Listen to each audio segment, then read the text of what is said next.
Hello, gorgeous, and welcome to the Women on Top podcast. I'm your host, Valerie Lynn, and with over 15 years of business experience, I became truly passionate about finding ways to support and hear from way more women. And what we know to be true is that women thrive when they are in their favorite position, on top in business, in relationships, in personal growth, and on top in being real and authentic to who the hell they are. So I invite you to sit back and enjoy the Women on Top podcast. Welcome back to another episode of the Women on Top, everybody. And today I certainly have a woman on top sitting with me. I have Melanie Borden, who is a trusted brand strategist. She is the queen of all things brand. She is also the author of Theater of the Mind, and she's founder of the Borden Group. So she really helps founders and executives turn their expertise into these visible, searchable, trusted businesses and brands. So Melanie, I'm so excited that you're here. Welcome to the show. Thank you so much for having me, Valerie. Yeah, I am really excited to learn all about the work that you do. And I feel like branding is something that so many of us hear about, but we struggle with. And I kind of just want to start there, honestly, about what is it? What even is a brand in your mind? And just kind of start at the basics of what does it even mean? Because I feel like we kind of build it up and we maybe overthink it a little bit. So I'd love to hear your definition. Yes, definitely. It's a great question. We definitely overthink it. And I think ultimately what a brand is the essence of the being. And if you will, a lot of the work I do is focused around working with individuals. So when we talk about personal brand, there's always this side conversation going on by those who have worked in brand for the last 30 years, where they feel that a personal brand isn't a thing. But I'm here to disrupt, to let them know that it is. And it's really ultimately, how do people remember you? What do they think of when you're not in the room? What makes up you, and what is your overall essence? And not to simplify, but but that would be to me what someone's personal brand is about, is that feeling, that overarching, who are they? Yeah. And being able to answer that pretty quickly is what someone's brand is.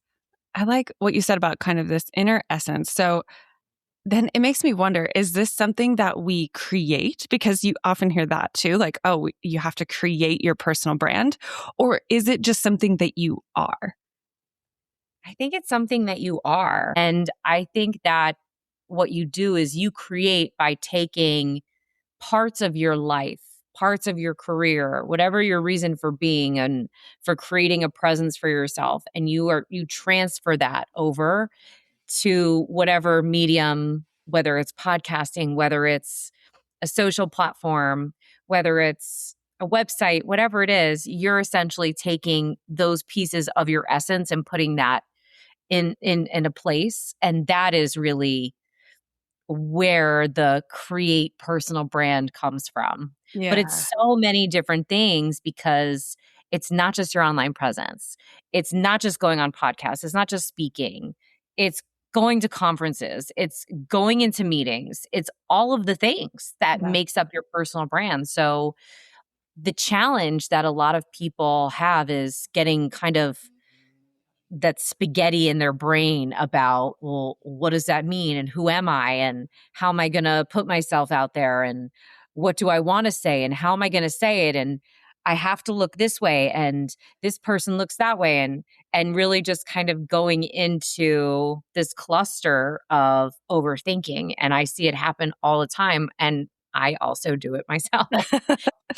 Yeah. I feel like some of the reason it's hard to kind of tap into that personal brand is because it's this level of vulnerability and getting really clear on who you are and being okay with showing up to the world. And I wonder how do you help others do that? And how do you help yourself do that as well? These are such great questions. So It's always interesting when I'm working with someone. A lot of times, who I work with is I work with founders, work with executives, I work with executive teams, I work with a lot of companies in tech. And what I see a lot of are people who are so uber successful. And a Mm-hmm. lot of times they've become successful just through hard work. I mean, they're just successful. They don't necessarily have a presence Right. online. They have a presence in their industry and they're known for the work that they do Yeah. and for getting results. A lot of times, these individuals see themselves very differently than how everyone else sees them. And that's the hard part. Even I get caught up in it because I see myself as one way, Hmm. but someone who's known me for a long time might see me as another way. When I was writing my book, I was dealing with such crazy imposter syndrome while I was writing it because I kept thinking to myself, who's going to read this book? I don't know who's going to read it because I was so challenged with writing the physical book. Mm-hmm. It was so difficult for me to do it. It was just, and I hate to use negative words, like it was hard for me and it was difficult, but it really was. It was Yeah. really hard. And so I started doubting myself and all the work that I have done in my career, almost like I forgot that it all happened. And Mm. one of the ways that I work with my clients through it is number one, I'm super direct. And so a lot of times, yes, I'm opinionated and I say things how I feel. I say things what I think. And a lot of times I'll say what other people are thinking but don't say. And that's one of the reasons why people hire me and bring me in. But looking at basic things like awards that you've won, letters that you've saved, emails that someone has sent you, just looking at the actual tangible proof of your career and saying, wow, I am worthy of this. Mm. Because a lot of times, imposter syndrome, even though it's thrown around as a word that sometimes is overused, it's really a thing that happens when it comes to putting yourself out there on a professional platform like LinkedIn. And I see it so frequently where people will be able to deliver a keynote to 5,000 people. But when it comes to posting something on LinkedIn, they freeze and they can't do it. They don't know what to say. They don't know how to say it. And it's almost as if they need to be reminded of the things that they have accomplished and to be told that they are as good as everyone else feels that they are. And Yeah. I do the same thing. I mean, I have a document binder that I've had since 2002. I talk about it in my book. I keep everything that's positive to hype myself up. And so I have every single letter that a VP of sales had written to me every month. I was above plan for years, saved every single one, every single magazine cover I've ever done. I have the physical magazines, every single newspaper article that my parents had put for something to announce something for my career. I saved everything. And it sounds a little bit like hoarding of things from the past, but it's really proof to Yeah. say, you can do all these things and you are who you are putting yourself out there to be. And it Yeah. really works as a psychological mindset shift. That's a really good tactic that we can all take away. And I've heard it before, to kind of collect some of these things, and I've been really terrible at doing it. And I think that's kind of a step for all of us, for many different reasons, but for this one certainly, where you can look back and really reflect on some of your worth, some of your values, some of the fact that you do know what you're doing, and those moments when you feel that imposter syndrome kick up. So the title of your book is called Theater of the Mind. Did it come from that place that we're talking about right now, where you're in this kind of craziness, or it feels like you're performing, or where does this title come from? Oh, yeah. Yes, all of the above. So, theater of the mind is a phrase from the 1930s from radio. And so once upon a time, people used to sit in front of the radio and listen to a Western or listen to a drama. It was before television. And this concept came to be called theater of the mind. I learned about it um, several years ago, but it was in a different context I was working in retail automotive. I was working as a VP of marketing, and I would sit in on the sales meetings and I Mhm. would listen to how the leadership team would talk with the salespeople about how they present themselves and how you want to make others feel, and to create this theater, if you will, of a positive experience. And that is exactly the lesson that I brought with me, especially when I started working, doing the work that I'm doing now. When I shifted from working in marketing for someone else to essentially going into a different niche within marketing, which is personal brand. When I started doing that and I started experiencing these people who I would work with who would say to me, I really want to do this. I've been following you for a really long time, but I didn't start working with you because of X, Y, and Z. And a lot of times it came down to fear of doing something wrong, Yeah. fear of being exposed, fear of saying the wrong thing. There were all these fears. Yes, imposter syndrome, 100%. That was a part of it. And a lot of times people believe that they have to put on this performance. And so when I started writing the book, it was really about the work that I was doing with my clients. But a lot of times, a lot of people are just really not equipped and ready for what happens to them. And I also noticed there are so many people talking about personal brand, and so many people have a personal brand, but who's talking about what happens if you're not ready? What happens with your, with your mind when you see yourself as being one version in, 2002, maybe not necessarily even consciously. And then now you have to position yourself as you've elevated over the years, but you view yourself totally differently than how everybody else views you.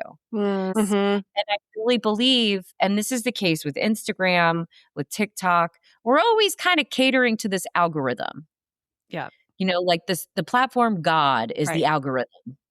And we're all kind of trying to worship this platform God. Yeah. And a lot of times it's very performative. And when I was experiencing all this burnout and I was going through imposter syndrome and I was thinking to myself, what the hell am I doing with my life? Which is a lot of times when people come to me, they're at a crossroads and they're saying, what am I doing? How am I going to do this? Yeah. How do I need to show up? Who am I showing up as? And so it all kind of came together, but people use the platform to create this theatrical performance. Mm. Right? They say things because they know that the algorithm, regardless of platform, is going to pick up on it. Yeah. They know that if they're using these specific tactics. So it is all very much a theater. Mm. I'm wondering, there's so much goodness in what you just said, but I'm wondering you touched on when people are not prepared or if people are not ready. Can you share more about what you mean by that? Like, when you're working with a client, are they not ready for the positive things? Are they not ready for the hard lessons that come when you have to look in the mirror? Like, what are they not ready for? A lot of times, what happens when you're going to market and you're doing an initiative, like let's say, for example, I'm working with a team of individuals for a leadership team from a Mhm. company, and they have a new product that's going to be launching in Q3. And so their goal for Q2 is to get ramped up. They want to get everyone aligned. They want everyone to have strategies. They want the plan for tactics and execution. And so one of the things that I talk to my clients about, and I talk to friends about this because it's just something I talk about a lot, Yeah. is those who you will encounter when you do an initiative like this. And what does that mean? So it's not just posting a podcast, or it's not just posting going to a conference. You're putting this content out there for the world, for the universe to see, to absorb, and there's different people that will see this. So there's essentially different profiles. You have the people who you've worked with in your career, Yeah. who start seeing you coming out there and want to be supportive and will reach out to you and say, how can I help you? I love what you're doing. Can I introduce you to someone? And they will be the positive cheerleaders publicly, privately. They're going to be there for you. You also have the people who will see what you're doing, who will watch what you're doing, and they will not do anything until they're ready for you. And those are what we call the lurkers. Hmm. They see your content, they might not engage with it, but they know what you're doing and they know what's happening. Then you have the people who are not happy about what you're doing. And they are negative. And they could be people that you work with in your office. They could be people that you used to work with, that you know through your industry, who reach out to you and might say negative things and might not be positive. And when you encounter these people, it can be very overwhelming for someone who's unprepared, who Mhm. doesn't know that this is going to happen, who doesn't know that if I put out my thoughts, that someone might say, "Oh my God, I love everything that you're saying. Let's schedule a time to get together." On the flip side, you might have the person that says, "You're wrong. You don't know what you're talking Yeah. about." Basically everyone's greatest fear of having that person who's just going to, come out from under the bridge and show their walking stick and yell at you Right. because they've been a troll living under that bridge, not like the good, cute ones with glitter that are different colors. They're like the mean trolls Yeah. who we don't want to see, but it's a real part of metrics that I track. I mean, these are not KPIs that someone is seeing in a dashboard.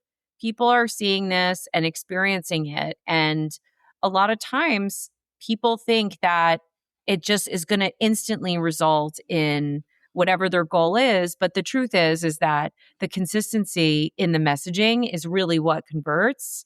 And that's when you start seeing all these people. And I always tell my clients, if you have someone who's not being great, whether it's publicly or privately, Yeah. they're being negative, Mhm. I look at that as a positive because that means your message is landing. That means the things that you say are disrupting whatever space you're in. Yeah. And it just That's good. is a metric that I track for success Mhm. versus not success. And so when I say that, you know, um, this is working versus this is not working, or being ready and not ready, it usually ties back to those things. I like that. Like, how can we look at the fact that your message must be landing in a way that it's hitting the nerve of some of these people who are having a reaction, whether that's positive or negative? I'm, as you're talking, it makes me wonder, what would you say that your brand is?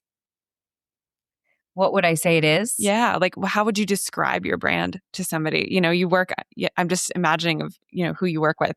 And then Yeah. it had me thinking, like, gosh, how would you describe your own brand? Um, speaking to maybe a world of listeners who don't know you as well. Yeah. No, I would describe myself as I am somewhere at the crossroads between brand and marketing. I really don't feel that I'm in one specific box because a lot of times I get labeled as a coach. I'm not a coach. I'm really an advisor to executives and executive teams and founders Hmm. on how to help them create visibility. When someone thinks of me, I want them to think, number one, that I'm knowledgeable. I want them to think that I'm a kind person, I'm professional, and that I get it done. I mean, ultimately, that's what I want to be known for, is for the results that I provide for my clients. Mm, And to me, that's number one, is, am I doing the things that I set out that I'm going to do? And the answer is yes. yeah. Yeah. I like that you also mentioned earlier that you're kind of like a straight shooter. You kind of had this no BS style about you, and that's why people actually come to you, because it kind of establishes this trust, it seems like, where you're not going to hold back as maybe some others will. And I kind of, want to invite you to not hold back. I'm curious what your clients, in general, as you're thinking about, maybe especially women, because this podcast is for women, if you could kind of give us your, I what am I trying to ask? I'm trying to ask, like, advice that maybe you would say on the whole for women who are trying to create personal brands, and just be kind of like ruthless about it in terms of, that consistent threads and themes that you see, and just talk to us directly about, like, here's what you need to be doing. Yeah, no, definitely. I like to say that I'm a yes woman, because not because I'm going to say yes to everything that someone says, but I'm going to say yes to encourage them that they should be doing those things.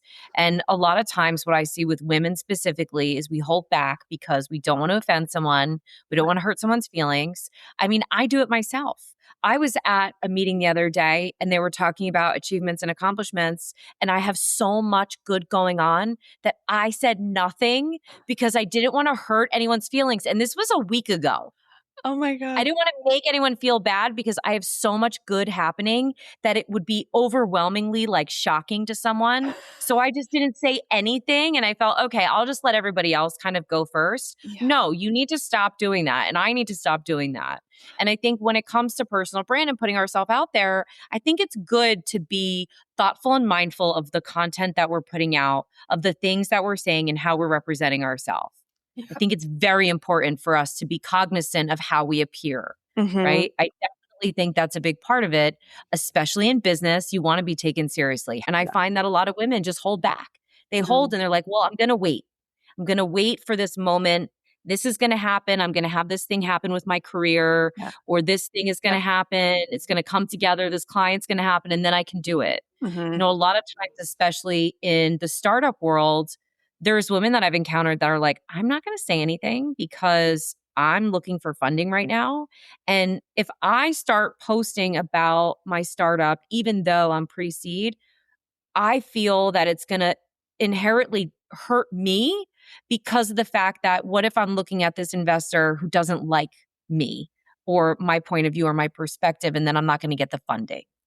So I really believe that we need to stop thinking so much about how it affects others and start thinking more about ourselves and being more selfish in a sense of these are my goals that I have. And the Mm-hmm. way that I'm going to get to my goals over the next 5 years is by doing the following: by going on podcasts, by speaking on stages, by posting content on Instagram and on LinkedIn, and by going to conferences and going and networking and all of these things. A lot of times we wait and we shouldn't wait. We should go. We should Yeah. go.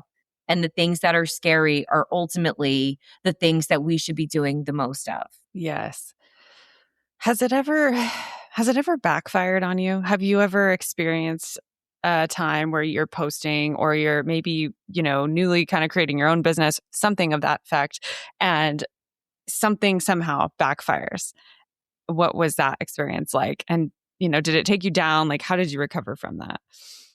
This is a great question. And it's a story directly tied to my client work. So in 2021 is when I started my business, and I was working for someone else for not that long. I actually had found the job through LinkedIn. They found me, I should say. A VP of marketing. I was working at a tech company, and I'd grown my audience on LinkedIn. At the time, I probably had about 50,000 followers on LinkedIn. And I was starting to get all these messages from people. And they were saying, hey, I'd love to work with you. Or, can you help me build this? I want you to do for me what you did for yourself. But I couldn't because I worked for someone else. So I took a chance and I quit my job. Okay. No business plan, no nothing. Okay. For the first 4 months that I had my business, I did not make $1. And I started to really freak out. But there's a positive, I'm going to share both the positive Yeah. part of it and also the negative part. So I was really freaked out because I thought the worst thing that's going to happen is I'm going to have to go find another job because I'm not making any money. The best case scenario is it's going to be better than I could have expected, and my business is going to turn out great. So interestingly enough, I had been doing a ton of reach out with people at the time who I knew who had once expressed interest. So I started working finally with some of those people. About a year later, there was someone who I had known from the industry that I was working in. I was in the auto industry for my entire career, which I basically left in 2021, which was also a big change for me because I said, I'm done with this industry, not because of anything negative, but I'm ready to focus on the work that I wanted to do. And that was in the pandemic, I 2021. know. It was really crazy, actually. It was a crazy, crazy time. Yeah. And so, flash forward, I started working with a client who had known me from the auto industry, and they had an executive team. They were looking to sell their company a few months later in the year, and they wanted to create visibility to find someone who would be purchasing their company. And we started working together. It started off great. It was wonderful. Um, Actually, it was one of the best campaigns that I had ever worked on because the visibility from 5 different people was so explosive that it became an issue for them internally where they could not handle the volume that had changed from each individual's personal brand, what we were doing. So they were going on podcasts, they were hosting webinars weekly, they were also posting on LinkedIn. And the CEO came to me and said, "You're creating too much visibility for us, and we can't handle this. And we need to stop working with you immediately." And this was after we had worked Yeah. together for probably about 6 or 7 months. And it was a huge client for me, and I was so crushed because I realized that I had made a mistake. There were other things that were at play behind the scenes. They had a controller who wasn't involved in the conversations that we had. Mm. So it wasn't really, there was no quantification of the work that we were doing. Although you could say on the flip side, it was bringing in a lot of results, so the controller would have been happy. But unfortunately, that wasn't the case. And I didn't prepare their team for what could have happened, which lended me to writing different parts of the book to explain what can happen, not just to you from a business perspective, but also personal, how you're going to feel, how it makes you feel, what happens when you feel when someone around you is having that success and you're not. All of these things are factors that I didn't think about when I was doing that work at the time. But now, after years of doing this work, to me, it actually has been helpful because now I have a very documented intake process that I go through. My discovery call process Mm. is very extensive, where if it's a team of people, I have to interview everyone before I'll agree to work with them and things of that nature. So it ended up being a negative, but I turned it around and made it into a positive, and it's so much more structured. And the clients that we're working with now have a full understanding, and everyone really wants to be doing the work versus being told they have to do the work, or maybe having their own limiting beliefs about the work that we're doing and why they're doing it. So Mm. I don't know if that was the long-winded answer to your question. Yeah. I feel like you got both had a benefit. Like the negative kind of led you to a better system, a better structure, the way that you support yourself now, all of those things. It's just, yeah, it's helpful to hear some of those stories sometimes because I feel like it's easy for us as women, at least for me, to put someone kind of on a pedestal and to look at them and to look at what they're doing and to think, oh, you just have it figured out. You're so much more qualified, whatever the things are that are going through our brain. And so it's good to know, like, oh gosh, there was a time where this is, something that happened, or I was being really visible and showing up in this way. And somebody decided that that wasn't for them. And, that can be really Right. challenging to deal with. And so I just appreciate the vulnerability in sharing something like that. Yeah, absolutely. And I think another thing for women, there's a lot of times where I'll work with a team of people and there's usually at least one woman on the team Yeah. and the rest of the team is men. And what I will say is that I have heard the comments before, oh, women have it so much easier. It's so much easier for them to have engagement, or it's so much easier for them to do this and that, which is complete BS Yeah. because it has nothing to do with the algorithm isn't favoring women over men. If anything, there's a lot of people that would argue the opposite for LinkedIn. Yeah. Believe it or not, there's like this whole ongoing conversation about it, which also don't think is true either. I don't think that the algorithm is really biased either way about who is posting what. Yeah. But ultimately, I think for women, I think the hardest thing is just seeing us the way that others see us. So if we've worked really hard in our careers and we've achieved certain levels, a lot of times internally, we don't see ourselves the same way that other people might view us. Hmm. And just due to that, it creates this barrier to entry to starting Yeah. because a lot of people say, well, I have to wait for this to happen or for Mm. me to start. No, we don't want to wait. Right. Yeah. We want to go. We want to go. Go, go, go. What are the things that women are, kind of like in essence, not getting, yeah, getting wrong, I guess. Like what are some of like the top 3 things, if you could just kind of take us by the shoulders and shake us and be like, okay, is it just get out of your head? Is it something as simple as that? Or are there like tactical things that we are doing with our brand or how we're being visible that you wish we wouldn't do? That's a great question. The one thing that I will say that I was guilty of earlier on was creating for me, not creating for others. And I think that a lot of times, Mm, this is definitely a women thing. I've seen men do it too, but we create for ourselves. Now, listen, if you're going yeah. through an experience, you want to share it. And so this is something that I see a lot. It's a different animal, if you will, on different platforms because it really depends. There are some people who say, well, I'm not going to create for myself on LinkedIn, but I'll create for myself on Instagram. Well, you're still the same person. Yeah. Right. You're just moving to a different app. Yeah. You're the same exact person. So I would say when someone's creating, I would think about what do you want to be known for? And what do you know? What are those top 3 things that you are very strong in? And usually those are 3 things that are helpful to your audience or to someone who's on the other side. Just like for you, for example, for your podcast, Valerie, you're having different women come on and talk to women because you know that this is going to help the women that are on your podcast. And it's also going to help your audience too. So create from a place of your audience versus yourself. And I would also say a lot of times people, when they're building out their brand assets, they do the same thing. Well, I like the color olive green and I really love script font. Well, that's great. But is the woman who's watching your show and your audience, do they also love that? Mm, Is that a color that would resonate with them?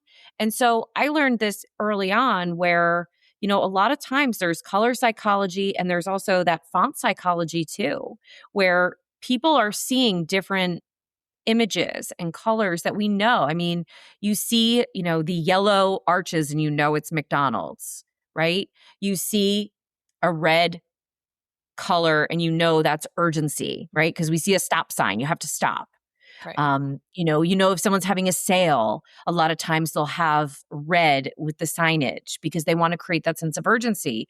Just like a lot of times you'll see with banks, you'll see green. Think of TD Bank, or you'll see blues, which is trust. So you want to think about the colors that you're using and how it's also impacting those who would potentially work with you. It's a whole color psychology behind it. Mm, And I think that that's another big mistake that I see. Whereas it's not necessarily about us, it's about our clients or, the end user of whatever we're, working on or putting out into the universe. And then I would say the third one would be to stop holding back and to just A/B test. Because a lot of times, what I see is that people will hold back. Women mm, hold back all the time on talking about whether if they're a caregiver, right? If they have a yeah. family, maybe they're not a parent, but they're, they have other things going on in their life with their parents or with someone else. And they don't talk about it because they think it's going to make them look weak and it's going to make them look less than. And what it actually does is the opposite. It makes them more relatable. It makes them more trusted.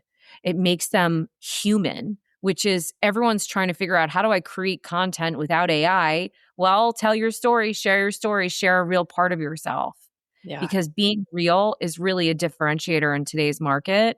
And the stories, that's a differentiator. I was just on a call right before this with a client and we were talking about her personal perspective because she's a little hesitant on sharing too much about her personal life for the very thing that we just talked about. She doesn't necessarily want to share too much. She wants to keep it closer. And the thing is that that's great. You can do that, but then you could share your personal perspective. What did you learn about? What did you experience? How can you teach others? What have you built? Because the truth is that today, regardless or not, if you use AI to create content, those machines are looking for information about you because someone else is searching for that information about you using Mm, Claude are using ChatGPT. So you want to share your personal perspective because then it's going to say, this person, Melanie, talks about X, Y, and Z.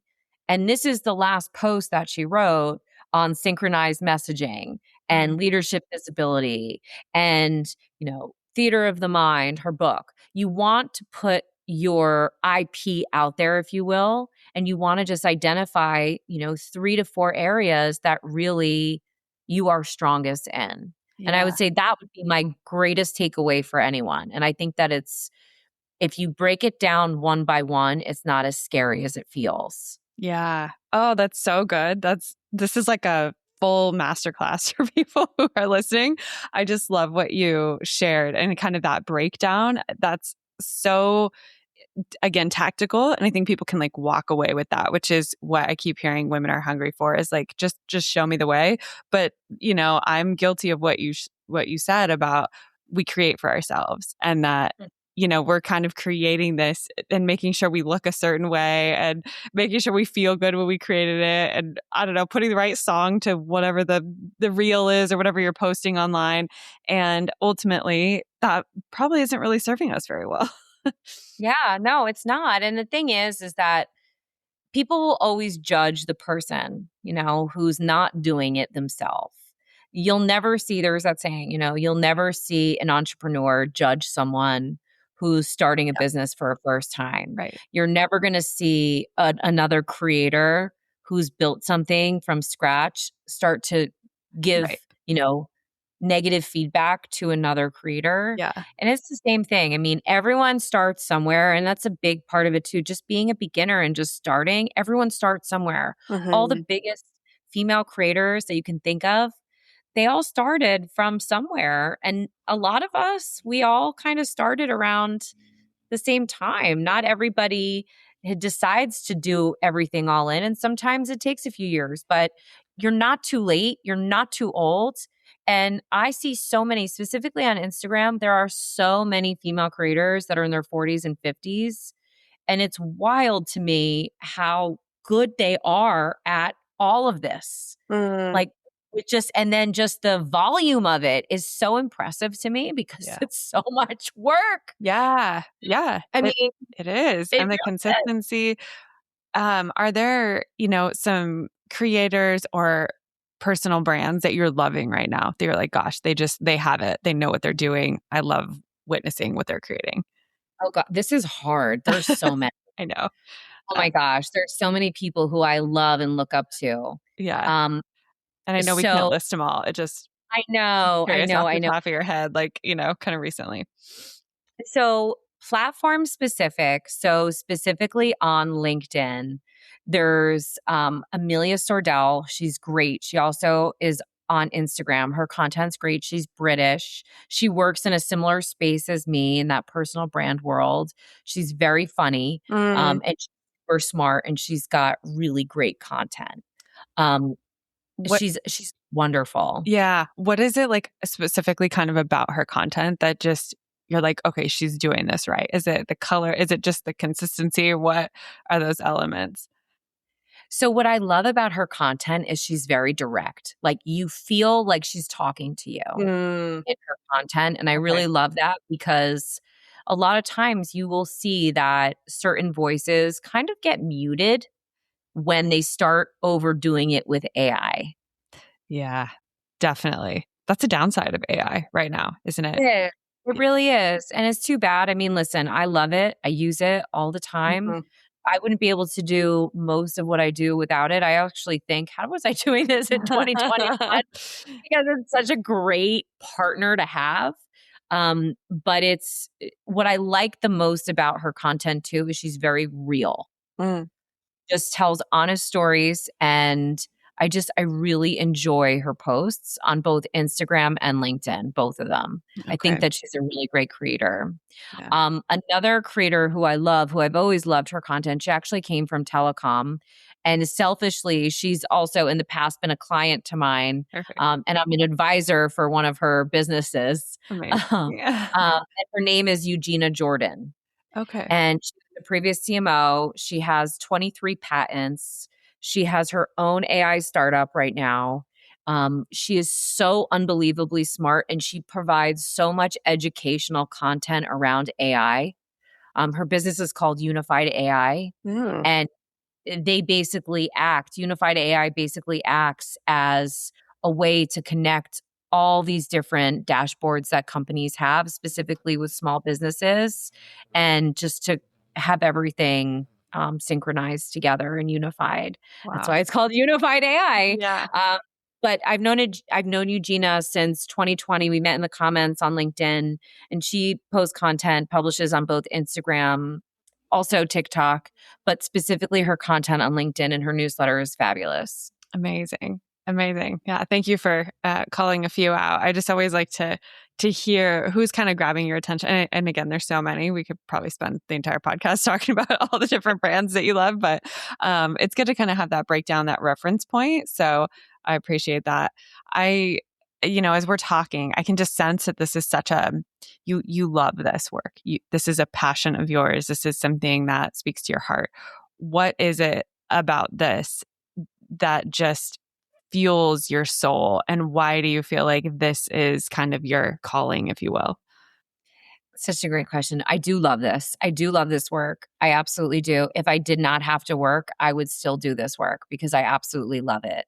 One of the reasons that I love what I do is because I truly feel that I help people get to where they need to be.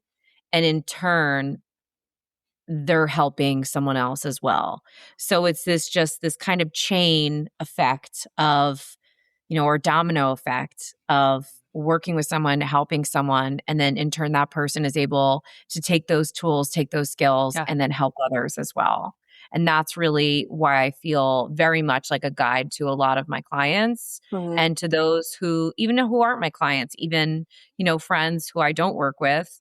But we'll go out to dinner and then all of a sudden we're talking about personal brand, sitting around a table having cocktails. And it's just definitely part of who I am for sure, and helping package and promote people and just really lifting others up, because that's what a lot of this work comes down to, is making people see themselves in a way that I see them and that the world sees them, and then kind of bringing that all together.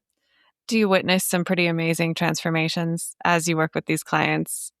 I would Yes. imagine. Yeah. Yeah. The best is when I start working with someone who's not sure, Yeah.